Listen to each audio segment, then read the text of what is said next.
Bonjour à tous, je suis Elisangela Bourgeau, directrice médicale du laboratoire Gédéon Richter et je suis ravie de vous accueillir aujourd'hui pour la 3e e-conférence Best of Échereux 2020. Je l'ai dit les 2 autres fois, c'était une année pas comme les autres et nous avons été contraints de nous adapter, de nous réinventer et de faire différemment.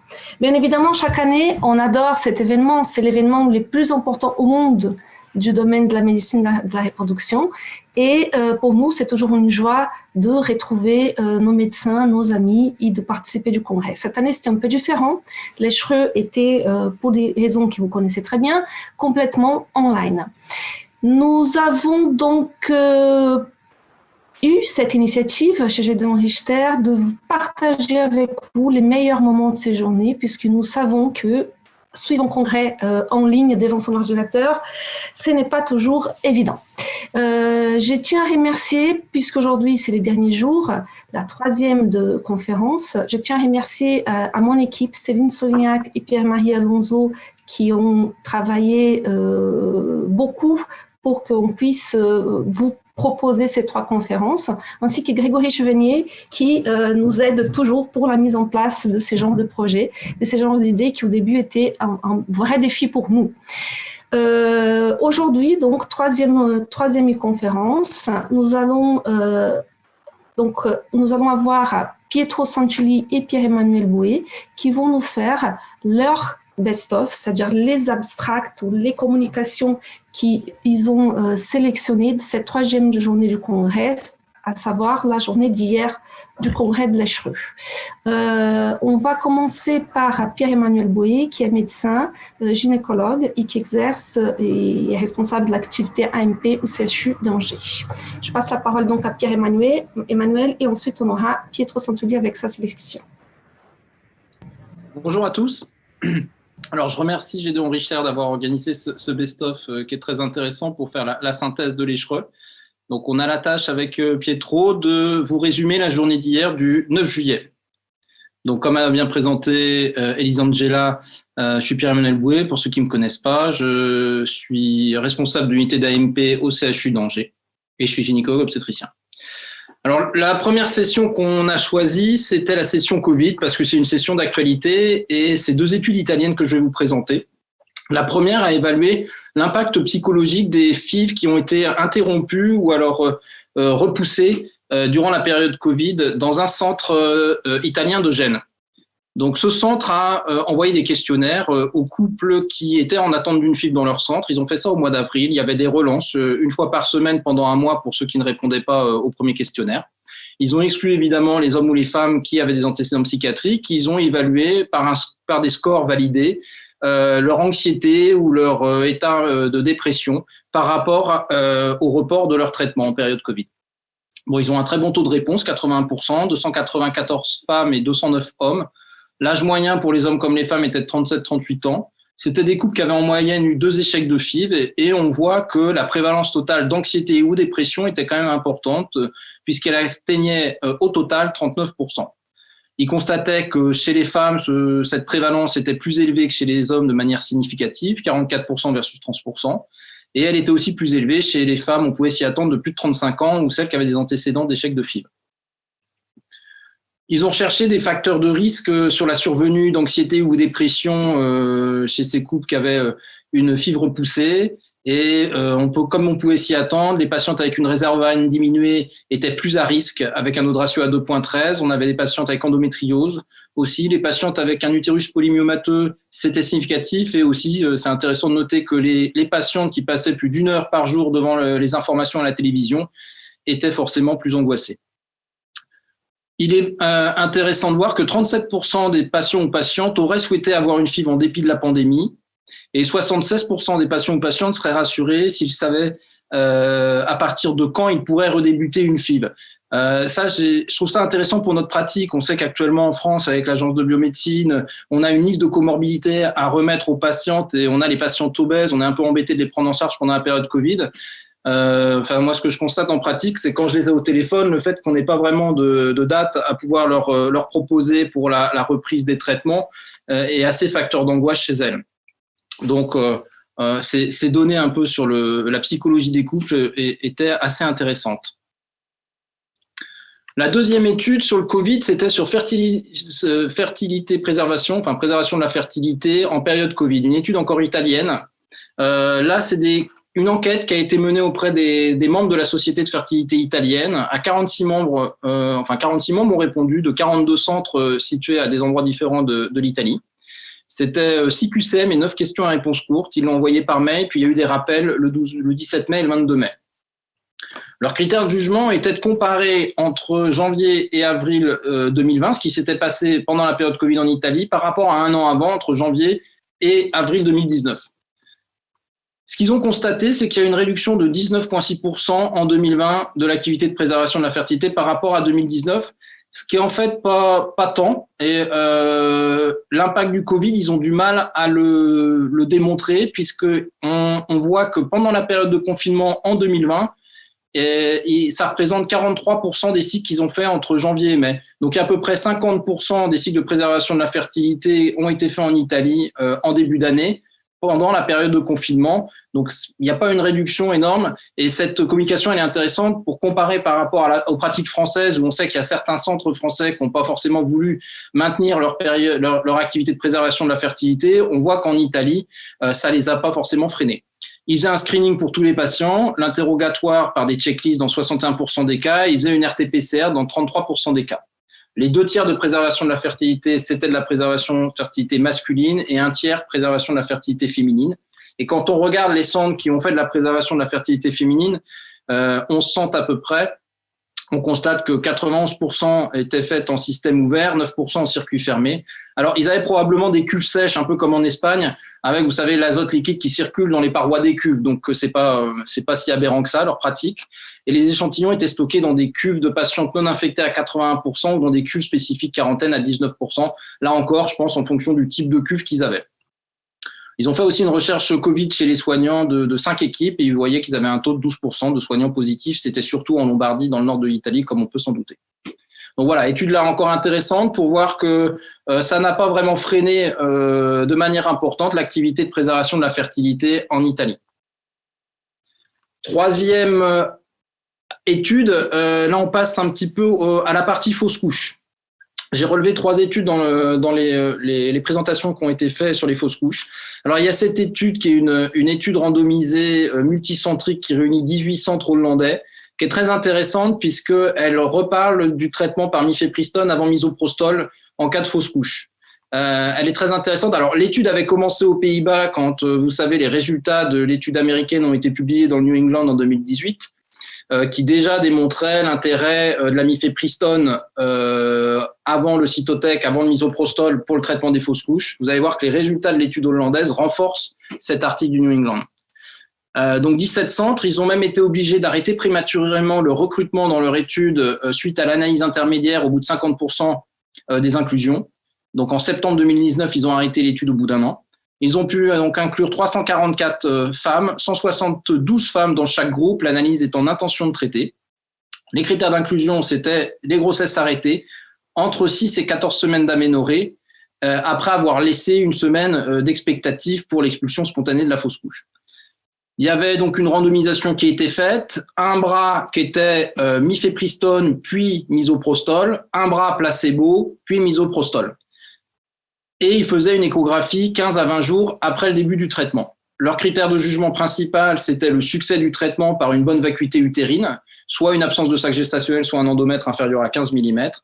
Et là, on voit, c'est très intéressant, vous voyez le succès du traitement dans 79% des cas en cas de mifepristone et misoprostol versus 59% dans le groupe placebo. Il y avait aussi significativement moins d'aspiration dans le groupe mifepristone.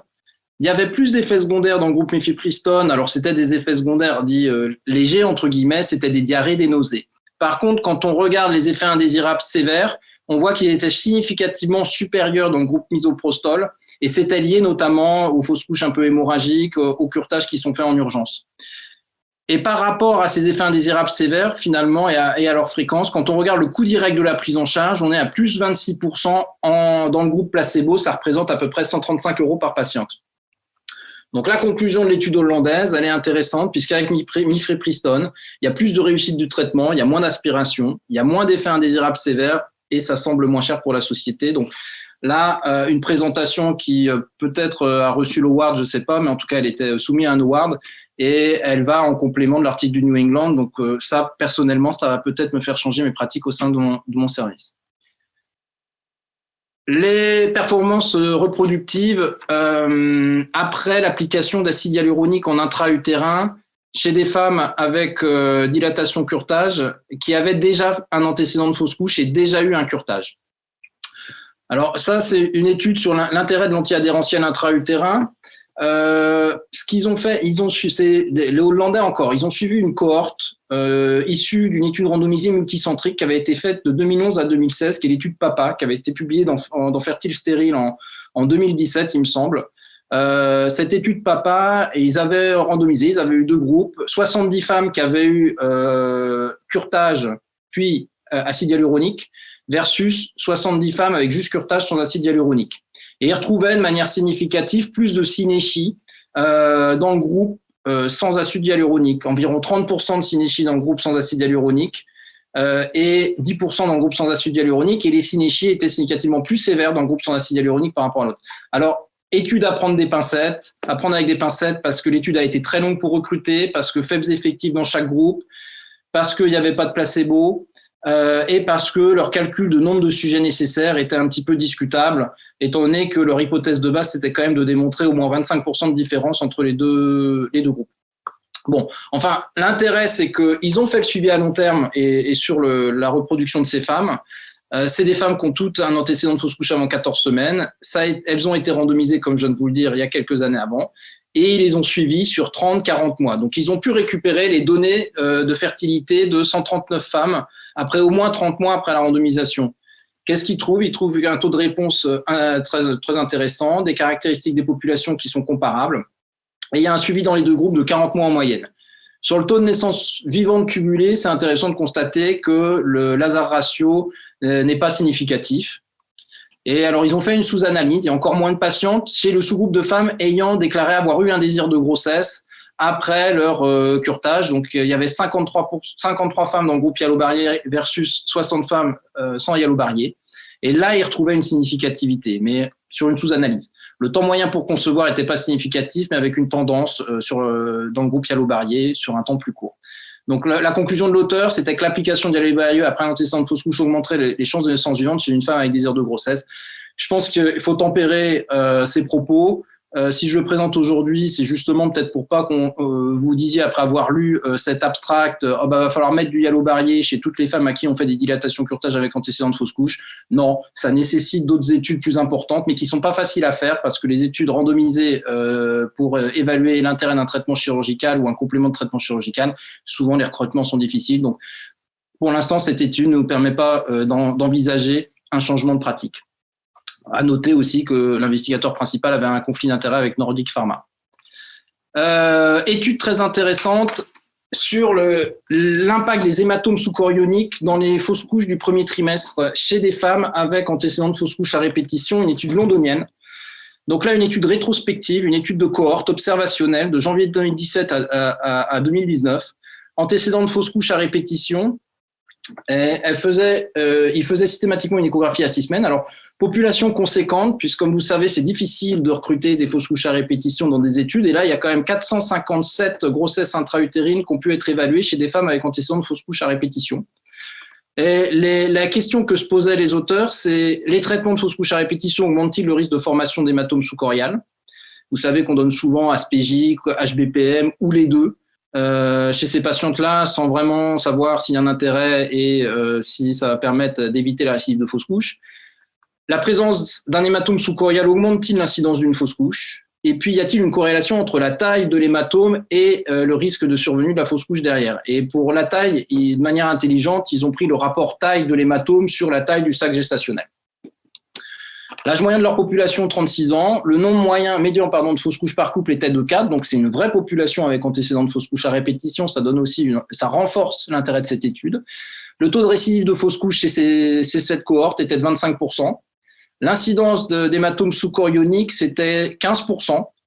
Et quand il comparait les fausses couches à répétition traitées par aspirine et ou HBPM et les fausses couches à répétition qui n'avaient pas eu de traitement, on voit que l'aspirine seule n'est pas un facteur de risque de survenue d'hématome sous-chorial. L'aspirine plus HBPM, on n'est pas loin de la significativité, mais ce n'est pas significatif. En revanche, HBPM seul serait plus à risque de donner un hématome sous-chorial. Donc, on pourrait se dire que ce n'est pas anodin de mettre ces patientes sous HBPM. Le résultat, c'est que les femmes avec un traitement d'une cause identifiée de fausses couches à répétition étaient moins à risque de récidive que les fausses couches à répétition idiopathique sans traitement, avec un odds ratio à 0,38. La formation d'un hématome sous-chorial chez 66 femmes, on a dit 15%, et parmi ces 66 femmes, elles étaient 18% à faire des fausses couches.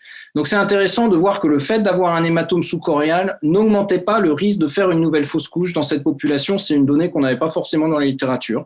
Et c'est aussi intéressant de voir qu'il n'y a pas de corrélation retrouvée entre le rapport hématome sous-chorial sur taille gestationnelle, de sac gestationnel, et le risque de fausse couche. Donc je trouvais que cette étude, elle est intéressante pour l'information qu'on peut donner aux patientes qui ont des antécédents de fausse couche, qu'on va voir en échographie et chez qui on va diagnostiquer un hématome sous-chorial.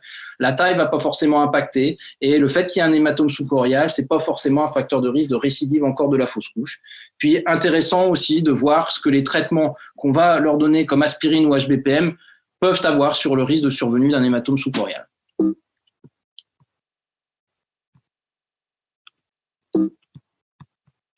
Alors, autre étude sur là, on change de chapitre. Après le chapitre fausse couche, on va passer aux stimulations. L'intérêt d'utiliser des antagonistes de la GnRH chez les patientes qui sont à risque d'hyperstimulation et à qui on a fait un protocole long. Alors, on est souvent bloqué dans les protocoles longs puisqu'on ne peut pas déclencher au décapeptile. On est obligé de déclencher à l'ovitrel et après de faire un frisol. Le fait de déclencher l'ovitrel va accentuer le risque de survenue d'hyperstimulation derrière. Donc, les Canadiens ont pu inclure 171 cycles de protocoles longs avec réponse excessive et ils ont séparé en deux groupes. Un groupe 1 qui va avoir du Dostinex seul pendant 7 jours, leur traitement habituel, et un groupe 2 dans lequel ils ont pu inclure c'était 48 patientes où ils considéraient ils ont rajouté de l'orgalutran pendant 7 jours, voire à renouveler encore 3 jours de plus en cas d'hyperstimulation modérée ou sévère. Donc, ils ont comparé ces 123 cabergolines seules versus 48 patientes cabergoline plus orgalutran en cas de risque d'hyperstimulation. Les caractéristiques des groupes des patientes étaient similaires. Dans le groupe où on avait utilisé Dostinex et antagonistes, il y avait plus d'ovocytes collectés, plus d'embryons de PN et plus de blastocytes congelés. Alors, plus d'ovocytes collectés, ce n'était pas significatif, mais c'est juste que ça nous donne une tendance à penser que dans le groupe antagoniste, on avait des patientes qui avaient encore plus répondu que chez les patientes qui avaient eu de Dostinex seul. Et pourtant, dans le groupe Dostinex, on voit qu'il y avait plus d'hyperstimulation modérée ou sévère que dans le groupe Dostinex plus antagoniste, plus d'épanchement intrapéritonéal et plus de ballonnement ou inconfort. Et au niveau biologique, on retrouvait aussi avec plus de perturbations biologiques puisqu'il y avait moins d'hémoconcentration dans le groupe antagoniste et plus de perturbations ioniques dans le groupe Dostinex seul. Leur discussion était basée sur la physiopathologie de l'action de l'antagoniste qui va réguler négativement l'expression du VEGF par les cellules de la granulosa et qui va inhiber les facteurs de transcription impliqués dans l'expression de l'aromatase avec aussi une action sur la lutéolyse qui va être plus importante avec les antagonistes. Avant-dernière étude, l'étude d'Ivy de Valence, qui est intéressante sur nos pratiques de quand on va déclencher au décapeptile, quand est-ce qu'il faut programmer la ponction ovocytaire, est-ce que ça change quelque chose, est-ce que quand on la programme à 36 heures, on est bien, ou est-ce qu'il faut la faire un peu avant ou un peu après? C'est une étude randomisée en simple aveugle qu'ils ont fait de septembre 2014 à décembre 2007. C'est que des protocoles antagonistes déclenchés au décapeptile. S'il y avait un transfert prévu, ils faisaient un rattrapage par HCG en phase lutéale et ils mettaient leur progestérone à 400 mg vaginal. Ils ont inclus en gros que des femmes entre 18 et 38 ans avec réserve ovarienne normale. Ils ont exclu les endométrioses sévères, antécédents de chirurgie ovarienne, syndrome des ovaires polykystiques, antécédents de mauvaise réponse, facteur mâle sévère. Ils randomisaient donc qu'en cas de réponse normale, si au moins 5 follicules supérieurs ou égales à 16 mm, ils ont fait une répartition des ponctions. La randomisation choisissait si on programmait la ponction à 30 heures, à 36 heures ou à 40 heures. Initialement, ils avaient fait un groupe à 24 heures, puis les résultats à propos de 5 patientes ont été assez catastrophiques, donc ils ont tout de suite arrêté de faire un groupe à 24 heures. Et à la ponction d'ovocytes, les ovocytes issus de follicules supérieurs à 16 mm étaient analysés séparément des autres. Leur critère de jugement principal était le nombre d'ovocytes matures, et ils ajoutaient aussi le nombre d'ovocytes matures par follicule mature, ponctionné. La différence qu'ils estimaient pour calculer leur nombre de sujets nécessaires, c'était 3 ovocytes matures, et ils ont pu randomiser 131 patientes. Qu'est-ce qu'ils ont constaté? Alors, ils ont pu répartir leur groupe de manière homogène. Il y a eu 41 patientes dans le groupe 30 heures, 42 patientes dans le groupe 36 heures et 38 patientes dans le groupe 40 heures. Eh bien, ils voyaient qu'il y avait une proportion d'ovocytes matures significativement diminuée à 30 heures par rapport à 36 heures et 40 heures. Et que dans le groupe 36 heures par rapport au groupe à 30 heures, il y avait un ratio ovocytes matures sur follicule supérieur ou égal à 16 mm qui était plus important. Ce n'était pas significatif, mais pas loin. Il n'y avait pas de différence retrouvée sur les taux de grossesse et les taux de naissance vivante, mais ils précisent bien que leur étude n'était pas designée pour cela, donc ils ne peuvent pas conclure par rapport à ça. En tout cas, les résultats de cette étude sont intéressants pour nous dire que nos pratiques habituelles de programmer les ponctions d'ovocytes 36 heures après un déclenchement par agoniste, il faut maintenir comme ça. Et puis enfin, dernière étude sur les stimulations, sur les inséminations et les stimulations en insémination pour infertilité inexpliquée et en cas de facteur mâle modéré. Elle est intéressante, cette méta-analyse, parce qu'elle nous permet aussi d'aboutir vers une conduite à tenir pratique. Alors, il y avait plusieurs méta-analyses, plusieurs études randomisées ont déjà été faites sur le sujet, à comparer les gonadotrophines, aux clomides, aux létrozoles. Il y a 22 RCT qui ont été recensés. L'intérêt de cette méta-analyse qu'a fait l'investigateur chinois, c'est que c'est, comme vous voyez, des données individuelles participantes. Donc, ça donne plus de force à cette méta-analyse, c'est-à-dire qu'il a contacté les investigateurs des anciennes RCT pour récupérer les données des RCT et pour pouvoir avoir les données, les analyser statistiquement. Il a pu réunir 6 RCT pour lesquels il a pu analyser les données. Ces RCT comparaient les stimulations en insémination en cas d'infertilité inexpliquée où il y a un facteur mâle modéré, comme je vous l'ai dit. Critère de jugement principal d'efficacité, c'était les taux de naissance vivante, évidemment. Le critère de jugement de sécurité était le taux de grossesse multiple. Et dans les critères de secondaires, ils ont évalué les grossesses cliniques et l'intervalle de temps pour aboutir à une grossesse évolutive, entre grossesse évolutive et naissance vivante. Il a pu inclure 2299 couples. Et qu'est-ce qu'on retrouve? On retrouve que, et ça rassure aussi par rapport aux pratiques françaises où dans la plupart des centres, on utilise des gonadotrophines en première intention pour ces inséminations et ce type d'indication. On voit que les gonadotrophines, elles sont supérieures aux clomides sur les taux de naissance vivante, sur les taux de grossesse clinique, sur le time to ongoing pregnancy. Et c'est pas significatif sur les taux de grossesse multiples parce que des fois, quand on discute avec des collègues, leur crainte d'utiliser des gonadotrophines par rapport aux clomides, c'est qu'on va considérer qu'on est plus à risque d'amener des jumeaux. Eh bien, c'est pas vraiment le cas d'après cette méta-analyse. Et si on inclut les RCT n'ayant pas fourni leurs données, c'est ça qui est intéressant aussi dans sa présentation, c'est qu'il a fait aussi avec les données des 22 RCT et il constatait, il avait les mêmes conclusions. Donc, il concluait que les gonadotrophines étaient à considérer en première intention. Évidemment, si un monitorage du cycle est possible et en cas d'extra-coût acceptable, c'est-à-dire dans des pays où les patientes peuvent se financer le traitement ou il sera remboursé. Et puis, leurs résultats par rapport à létrozole versus clomide, là, ils ne retrouvaient pas de différence, mais ça nécessite plus d'études puisqu'il y avait une étude randomisée. Donc, cette étude, elle est intéressante en pratique clinique, c'est aussi rassurant par rapport à ce qu'on fait. Voilà, je vous remercie et je vais passer la parole à Pietro. Merci Pierre-Emmanuel. Merci Pierre-Emmanuel, très intéressant. Donc maintenant, on est ravis d'accueillir Pietro Santulli, qui dirige le centre d'AMP à Port-Royal, à l'hôpital Cochin, à Paris, pour nous parler de son best-of, les communications qu'il a sélectionnées pour vous. N'oubliez pas, vous pouvez poser vos questions en utilisant les petites bulles de dialogue qui sont en bas de questions-réponses. Comme ça, on pourra poser les questions à la fin de la communication de Pietro. Chère Elisangela, merci beaucoup pour ta gentille introduction. Mesdames, Messieurs, chers confrères et probablement, j'espère, chers amis, mais je ne peux pas vous voir, donc je ne vous reconnais pas, mais j'espère que j'ai plein d'amis parmi vous. Je souhaite tout d'abord remercier le laboratoire Gédéon Richter pour m'avoir permis de participer à cette e-conférence autour de l'échereux. Et je souhaite vraiment vivement féliciter le laboratoire et en particulier les Angela parce que c'est une très belle initiative, intelligente et pratique. Et j'espère qu'elle pourra vous aider à avoir des messages clés. Et nous avons décidé avec Pierre-Emmanuel Bouet de vous transmettre les messages qui nous semblaient les plus importants pour la pratique quotidienne tant qu'unique et biologique. Alors, j'ai regroupé ces messages de 8 abstracts différents. Ce sont 8 abstracts différents, frais congelés, puis une thématique autour de l'implantation, puis une thématique autour de l'endométriose et puis quelque chose d'assez intéressant qui est l'infertilité au long terme. On rentre dans le vif du sujet, frais congelés, éternel débat. Ça, il s'agit du sperme. C'est un travail réalisé aux UK.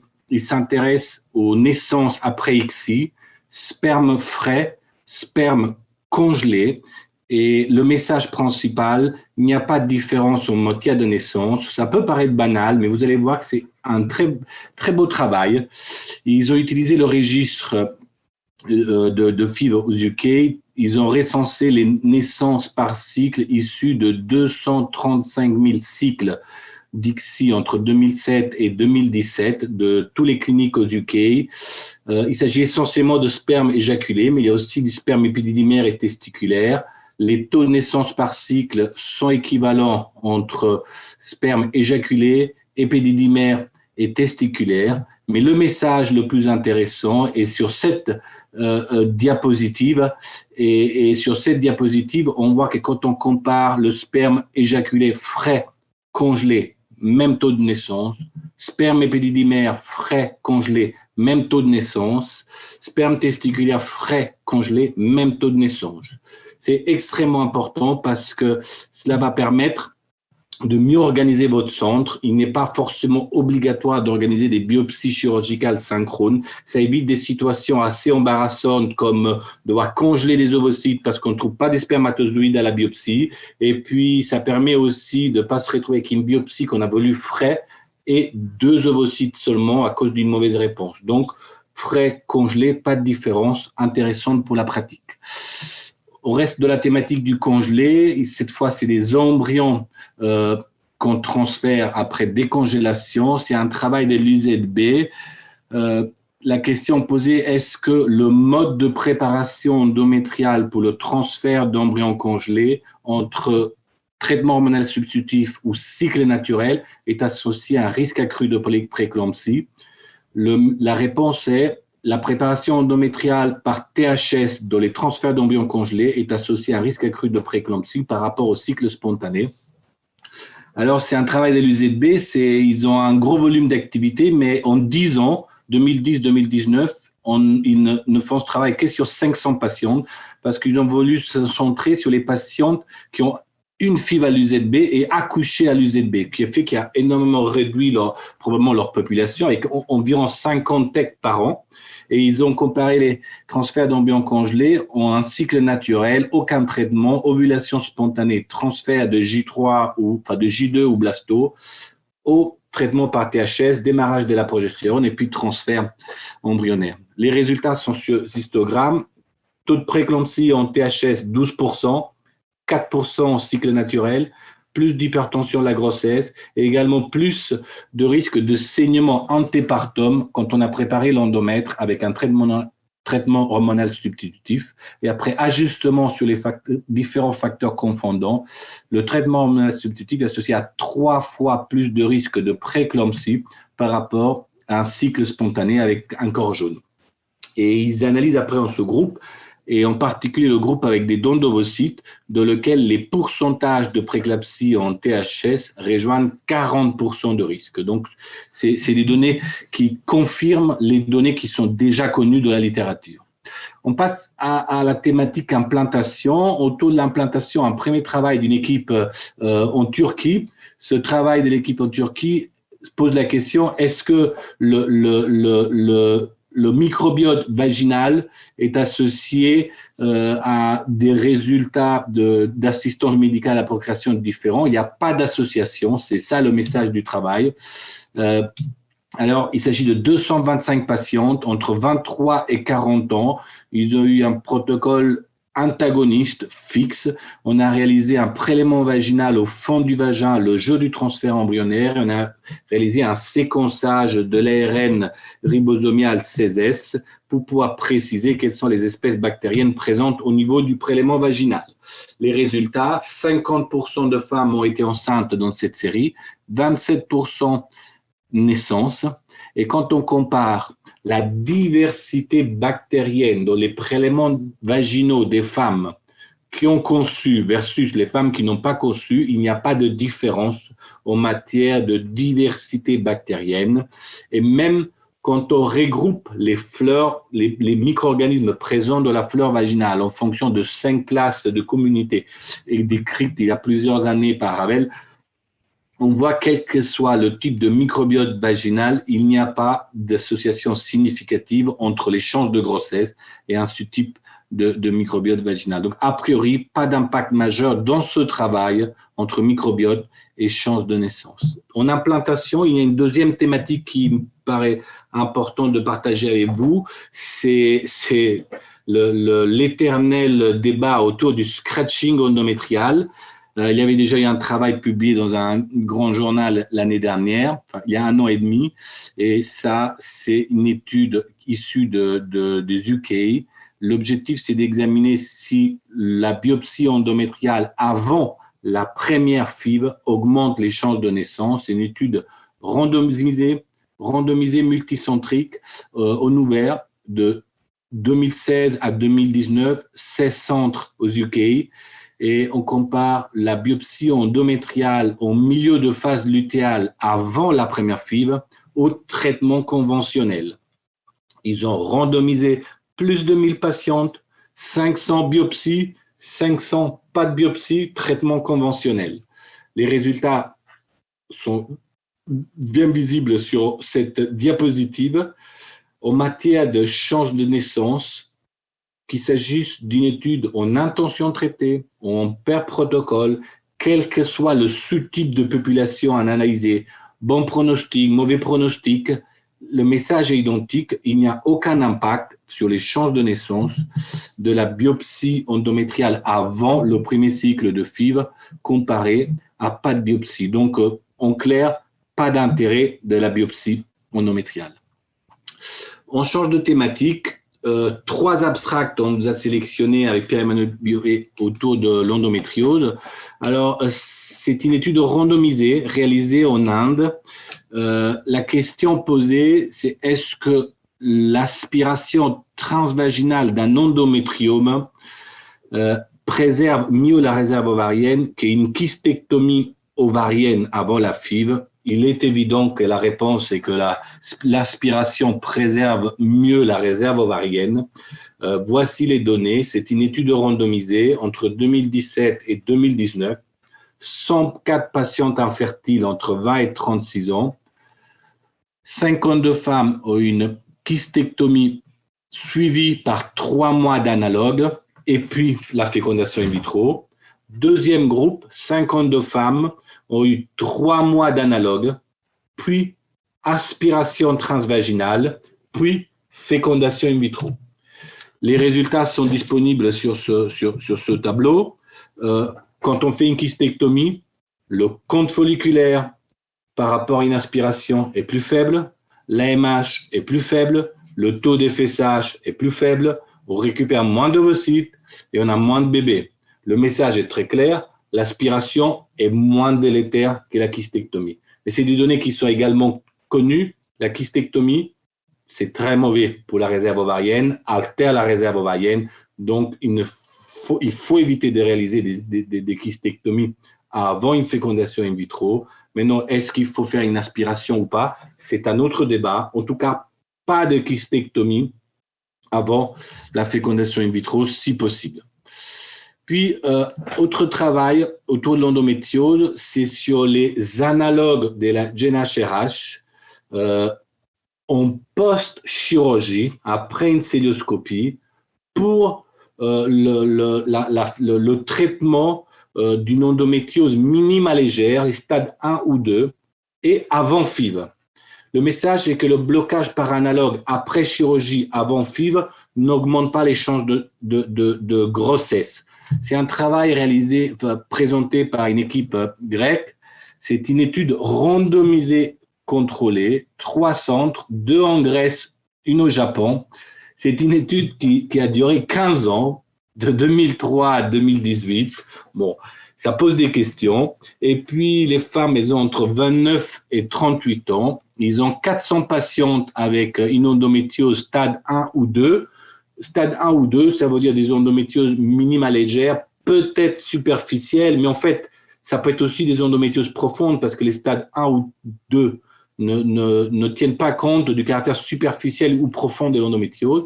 Elles ont été randomisées en 3 mois d'analogue suite au traitement chirurgical plus FIV ou FIV direct. Et ils ont rajouté après un 3e groupe de patientes qui avaient une pathologie tubaire. Pour la randomisation, c'est 200 et 200, 200 DK puis FIV, 200 FIV direct. Le message qu'il véhicule, c'est quand on donne du DK avant la FIV, les taux de fécondation sont significativement supérieurs quand on ne donne pas de DK. Le pourcentage d'embryons de qualité est supérieur.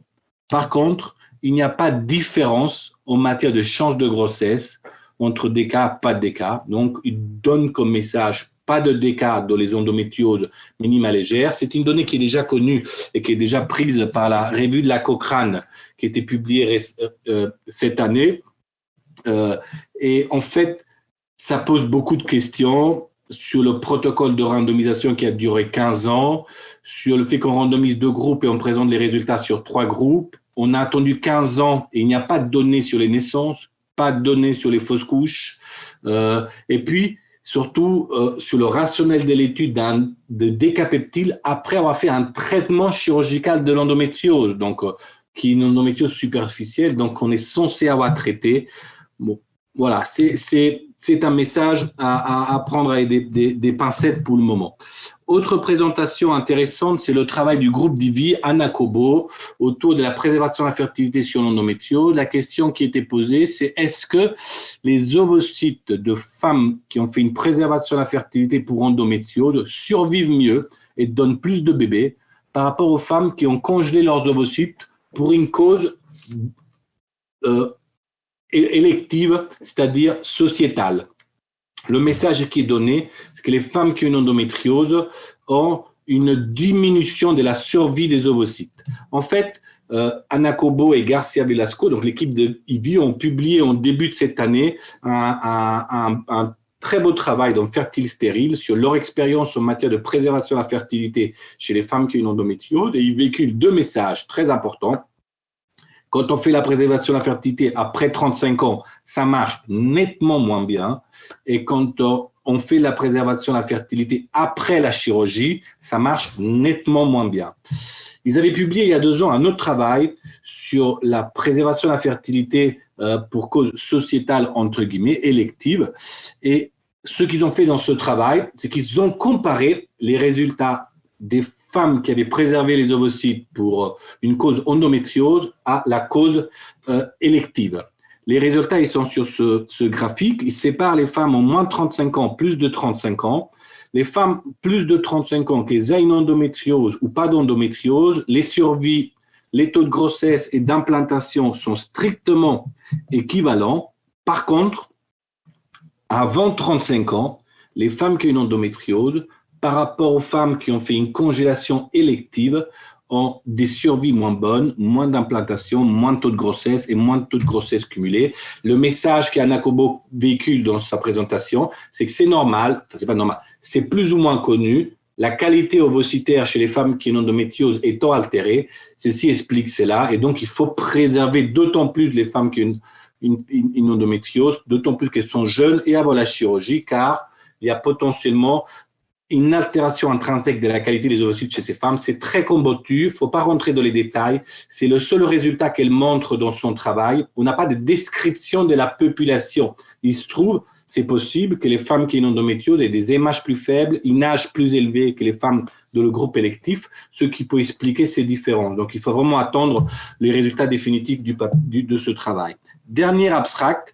par une équipe danoise qui est très intéressant et qui est autour de l'impact au long terme de l'infertilité. C'est un registre danois. Ils ont fusionné, concaténé 3 registres différents, un registre des FIV, un registre national patient et puis un registre des prescriptions. Après avoir fusionné ces 3 registres, ils ont obtenu une population de 57 000 femmes, 150 000 cycles de FIV. Ils ont éliminé les transferts d'embryons congelés, les dons d'ovocytes, les cycles spontanés. Et après, ils ont comparé ces femmes qui ont eu des fécondations in vitro entre femmes qui avaient une diminution, un vieillissement ovarien prématuré et des femmes qui avaient pas de vieillissement ovarien prématuré. Et ces vieillissements ovariens prématurés étaient définis comme l'obtention de moins de 5 ovocytes dans 2 stimulations séparées. Et le groupe normal avait obtenu plus de 8 ovocytes. Donc, des femmes qui produisent moins de 5 ovocytes versus des femmes qui ont une production normale d'ovocytes. Et toutes les femmes avaient moins de 37 ans.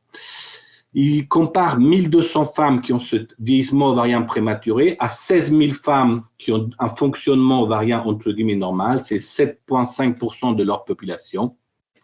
Et le résultat est très intéressant. Les femmes qui ont entre guillemets un vieillissement ovarien prématuré ont 24% plus de risque d'avoir des pathologies liées à l'âge, essentiellement des pathologies cardiovasculaires et de l'ostéoporose. Pas de risque de cancer accru, pas de risque de mortalité accrue. Ça pose la question de est-ce que nous, gynécologues, devons nous intéresser seulement aux problèmes d'infertilité ou aussi au suivi au long terme de ces femmes infertiles et qui ont une faiblesse ovarienne, entre guillemets. Les messages principaux de ces abstracts sont résumés sur cette diapositive. Sperme frais versus congelé, même chance de naissance. La préparation endométriale pour les transferts d'embryons congelés avec un traitement hormonal substitutif augmente le risque de prééclampsie par rapport au cycle naturel. Le microbiote, pas d'évidence. Le scratching endométrial, on l'oublie. La kystectomie d'un endométrium avant FIV abîme beaucoup les ovaires. Mieux une aspiration s'il faut faire quelque chose. Et puis, peut-être que le décapeptyle, enfin le blocage, pas de génération analogue, après chirurgie, avant FIV, n'augmente pas les chances de grossesse. Il faut garder à l'esprit la possibilité de faire une préservation de la fertilité, message d'Anna Cobo, surtout avant la chirurgie. Et puis, pensons au long terme. Les femmes qui ont une infertilité avec une faiblesse ovarienne ont un risque accru de morbidité à l'âge adulte. Merci beaucoup pour votre attention. Merci beaucoup, Pietro. Très clair, beaucoup de messages à ramener à la maison. Nous avons eu quelques questions que je vais répéter à l'oral, même si elles ont été répondues par Pierre-Emmanuel sur les chats, mais de façon à que tout le monde puisse profiter de la réponse. La première question était sur l'étude où on a utilisé un antagoniste chez les patients à risque d'hyperstimulation qui avait été simulé en protocole agoniste. Donc, c'était par rapport au protocole qui était utilisé, notamment quel jour ou à partir de quel moment on introduisait l'antagoniste, du coup. Et pour aller un peu plus loin, est-ce que c'était une seule dose ou c'était répété pendant quelques jours? Le Dostinex, comme les antagonistes, il le débutait, c'est étude qui a été faite à Montréal, il le débutait le jour de la ponction. Sachant que le Dostinex était un comprimé par jour pendant une semaine et que quand il faisait de l'antagoniste, il le mettait aussi donc une injection par jour à partir du jour de la ponction pendant 7 jours. Et si il classait l'hyperstimulation modérée ou sévère, il prolongeait 3 jours de plus, donc c'était 10 jours au total. Après, sur le Dostinex, il y a des études qui retrouvent un meilleur effet sur le risque d'hyperstimulation lorsqu'ils le mettent en place le jour du déclenchement. Donc, en général, moi, le protocole que j'ai dans mon service, c'est dès qu'on décide de déclencher au décapeptile parce qu'on a un risque d'hyperstimulation, on met le Dostinex en même temps et on le met pour 7 jours. Ok, merci beaucoup. Ensuite, une deuxième question par rapport à l'étude justement sur l'aspiration des endométriomes. C'était une question qui demandait s'il avait eu une alcoolisation de ces endométriomes, c'était juste une aspiration. Ouais, merci, c'est vrai que c'est quelque chose dont on entend parler souvent, l'alcoolisation. Là, il n'y avait pas de notion d'alcoolisation pour ces endométriomes. Il y a une étude un peu équivalente non randomisée rétrospective qui a été faite en Chine qui délivre le même message, mais il n'y a pas de groupe avec chirurgie ovarienne parce que le groupe avec chirurgie ovarienne, c'est vraiment le groupe, en fait, c'est ce qu'il ne faut pas faire. Et il n'y avait pas d'alcoolisation non plus dans ce papier qui existe déjà de la littérature d'une équipe chinoise. Donc, dans ce travail indien, il n'y avait pas d'alcoolisation. Est-ce qu'il faut y rajouter une alcoolisation? Bon, ça, on n'a pas de données claires là-dessus. Ce n'est pas dans nos pratiques. Bon, tout se fait. Mais Pietro, juste pour compléter à ces sujets-là, ce n'est pas une aspiration qui est faite systématiquement avant FIV en cas de présence d'endométriome, ou c'est pour d'autres raisons, parce que c'est un endométriome douloureux ou que la patiente a d'autres symptômes. Ou c'est systématique. Non, mais ça, Elisangela, c'est une très bonne question qui pose de façon très. Mais le problème, c'est que tous les gens qui font ce travail ne prennent pas en charge forcément les femmes endométriosiques de façon conventionnelle, qui fait que la question, c'est effectivement pourquoi opérer une patiente avant FIV? Quel est l'intérêt? Est-ce que c'était l'opérer pour les douleurs? Ou est-ce que c'était pour les opérer parce qu'on avait peur de faire une aspiration, d'avoir des difficultés au moment de la ponction? Si on les a tirés au sort, inévitablement, c'est qu'elles n'avaient pas mal. Parce qu'on ne pourrait pas tirer au sort une femme qui a mal. Une femme qui a mal, on n'a pas le choix, malheureusement. On est obligé de l'opérer. Surtout si elle a mal, malgré le traitement médical, qui est très efficace chez ces patientes-là. Donc, voilà, c'est pour ça que c'est une étude entre guillemets randomisée, on verra bien s'il est publié. Les messages véhiculés, toute petite série, ils comparent ce qu'il ne faut pas faire, opérer une patiente avant une FIV, à ce qu'il faut peut-être faire, mais si on veut savoir si c'est mieux de le faire, c'est pas à la kystéctomie qu'il faut le comparer. Il faut faire aspiration versus rien, ou il faut faire aspiration avec ou sans alcool, etc. etc. Il y a d'autres idées plus intelligentes que ça. Ça, c'est ce qu'il ne faut pas faire. Mais je trouve que c'est pour nous très informatif pour la pratique clinique de dire ce qu'il ne faut pas faire. Voilà, ça renforce les messages. Mais tu as parfaitement raison, Elisangela. Et justement parce qu'on parle d'endométriose, mais là j'aimerais voir l'avis de tous les deux. J'ai regardé avec beaucoup d'intérêt la présentation d'Anna Cobo justement sur la préservation de la fertilité. Votre opinion respective, est-ce qu'on va vers une préservation de la fertilité systématique chez des femmes avec une endométriose avant 35 ans? Parce que du coup, ça montre que si on va le faire, il faut le faire tôt. Et comme on ne sait pas quelle évolution cette femme va avoir après, est-ce qu'on va vers une préservation systématique de la fertilité? Pietro? Une minute, tu veux répondre, tu peux. À tous les deux. Systématique, là, comme tu sais, Elisangela, le projet de loi est en train de repasser à l'Assemblée nationale sur l'autoconservation ovocytaire aussi. Donc, il est possible que de toute façon, dans les mois qui viennent, en France, les femmes puissent avoir accès sans indication médicale à l'autoconservation ovocytaire. Donc, qu'elles aient de l'endométriose ou pas, il est a priori fort probable que de toute façon, elles puissent nous solliciter, même sans endométriose. Mon avis, est-ce qu'il faut le faire de manière systématique si jamais il n'y a pas la révision de la loi de bioéthique, ou aujourd'hui, avant la révision de la loi, est-ce qu'il faut le faire en systématique? C'est toujours un petit peu, de manière systématique. Admettons, on découvre de l'endométriose à une jeune femme de 22 ans qui est au cours de ses études, qui a une réserve ovarienne normale et qui a sûrement d'autres choses à faire dans les années qui suivent que de faire de la préservation de la fertilité. Je pense qu'on risque pas mal aussi d'inquiéter de nombreuses jeunes filles à leur proposer systématiquement trop tôt.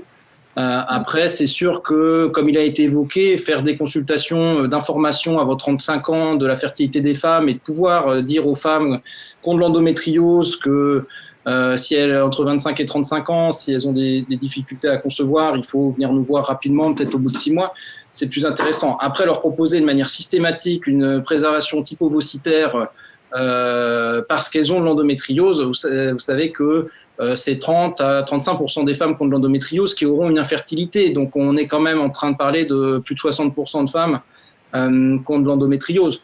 De manière systématique, je ne le ferai pas, mais de toute façon, la question va probablement plus se poser bientôt. Après, je relève l'article, enfin le résumé de Anna Cobo qu'a présenté Pietro. Et c'est sûr, comme disait Pietro, il faut faire attention avec on a pourtant des fois l'impression en pratique clinique que l'endométriose altère la qualité ovocytaire. On a par contre pas vraiment de données scientifiques sur le sujet. Il y a à peu près 5 méta-analyses qui ont été faites. Elles ont des conclusions contradictoires.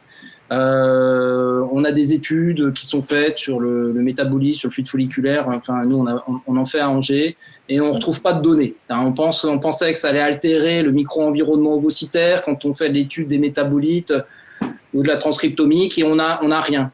Donc, c'est très compliqué de faire des études sur l'endométriose parce qu'on est souvent déçu par les conclusions.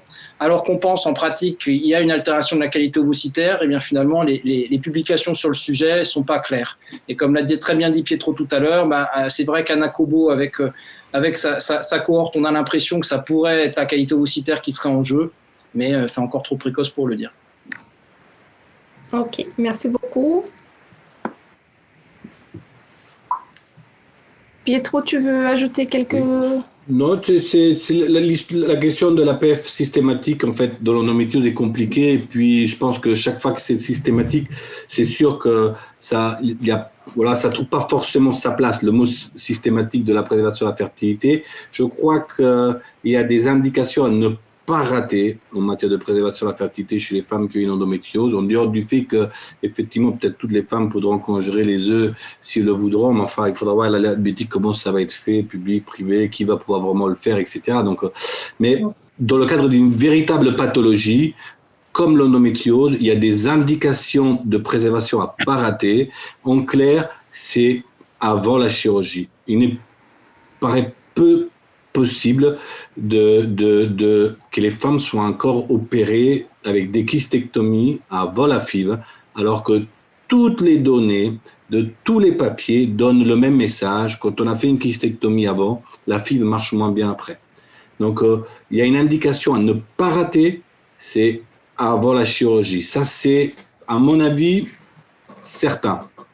Après, faut-il le faire à tout le monde? C'est beaucoup trop compliqué comme question parce que ça demande du suivi à long terme qu'on n'a pas, ça demande des évaluations socio-économiques qu'on n'a pas. Donc, voilà, c'est plus délicat. Mais avant chirurgie, c'est très, très fort.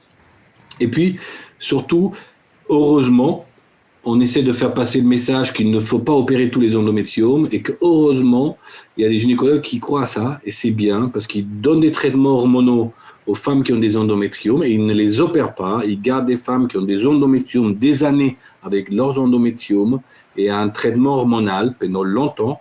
On ne les opère pas, ces femmes, mais peut-être que ces femmes-là qui ont des endométriomes, surtout bilatéraux, et qui vont être traitées médicalement et qui ont un risque d'être opérées par la suite, peut-être qu'il faut les préserver même si on ne les opère pas, en sachant qu'elles ont des lésions ovariennes bilatérales stables sous traitement hormonal. Peut-être c'est là aussi, il faut les garder à l'esprit. Mais globalement, pathologie ovarienne avant chirurgie, oui. Et après, la qualité, ça, c'est beaucoup plus développé. Parfait. Merci beaucoup à tous les deux. On arrive à la limite de notre temps d'antenne, si j'ose dire. Un grand merci Pietro, un grand merci Pierre-Emmanuel. C'était très clair. Votre sélection, je pense, ça a été vraiment en lien avec la pratique. C'était ça notre souhait, en fait, de partager de communication qui on puisse tout de suite regarder notre pratique et les mettre en œuvre. Un grand merci à tous. N'oubliez pas que toutes les 3 conférences vont être en replay à partir dans quelques jours. On va vous informer quand ça sera en ligne. Et n'hésitez pas à le regarder de nouveau si vous avez raté, vous n'avez pas pu assister les 2 conférences antérieures. Elles seront en ligne très, très bientôt. Je vous souhaite une très belle après-midi et je vous dis au revoir. Au revoir à tous. Au revoir.